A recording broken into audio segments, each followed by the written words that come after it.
Good evening and welcome to this special invitation to join us with the celebration of the Feast of Unleavened Bread this year. For some of you, it might be the first time that you celebrate the Feast of the Lord of Leviticus 23 and Numbers 28 and 29.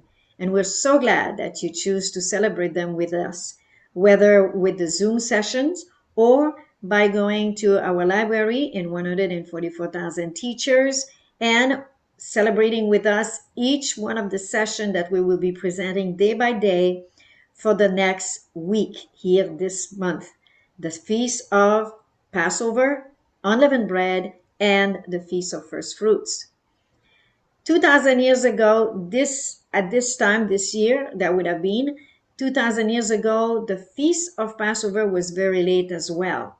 It was because in 31 AD, according to USNO data, it was also an embollismic year. And for those of you who do not understand these terminology, we will be able to explain all this as we go day by day to the celebration. So you will not want to miss any of these sessions, either to the Zoom session or in the library itself. Actually, in 2021, this is an embollismic year, and it corresponds pretty well the same as it was in 31 AD. In 31 AD, the 13-14 of Abib, which was the evening of the Last Supper, was a Wednesday night, and it was on the 25th of April.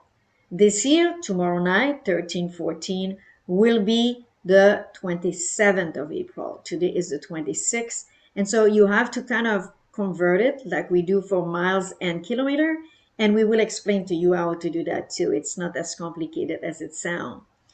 And so when we take you to the history of the Feast of Passover in 31 AD with the embollismic year, it will make a lot of sense that this year the rabbinical Jews celebrated their Passover at the end of March, which is way too early. And that involves agriculture. It involves first fruit, which was the wave sheaf of barley, which was presented before the Lord on the 16th of Abib.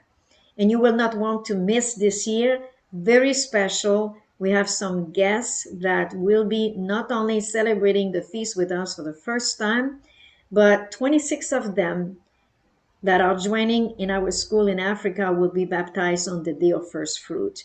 You may think that it was all organized, and you're absolutely right. That date was chosen last month when we knew at the time we had about 15 candidates, but the amount has increased now to 26.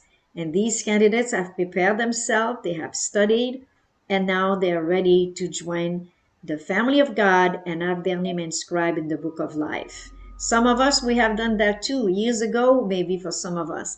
But we invite you, this week is the celebration of the feast, and the theme, as well as for the baptism, is covenant relation with God. For some of these new candidates, it will be a new covenant relation with God, but for us, it's time to renew it. Especially the time we're living in, it's time to make a true commitment to our Redeemer.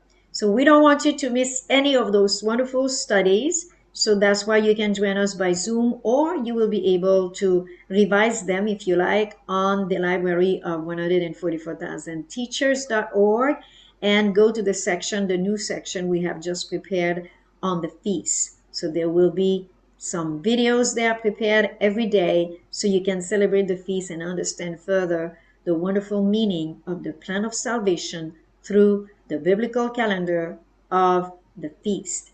And for this year, as a reminder, after we have celebrated the Feast of Passover tomorrow night, which changed from the 13th to the 14th, which would be commemorative of the Last Supper, and then the evening at Gethsemane, we will be passing on to, this will be celebrated on Wednesday, and that will be Passover the whole day.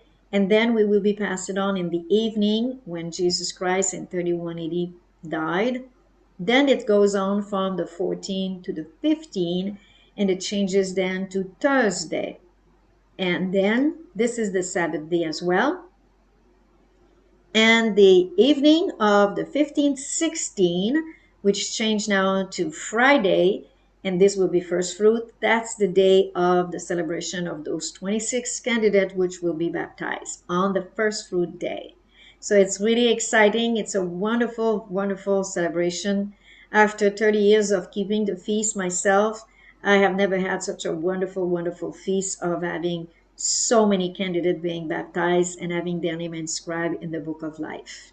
Now, as we want to remind you, after the feasts are passed, which is until next week, Thursday, that will be the last day will be on Wednesday, Gregorian reckoning, the last day of unleavened bread, and then that's the 21st, and then the 22nd of the first month, we celebrate the Sabbath, the 7-day Sabbath.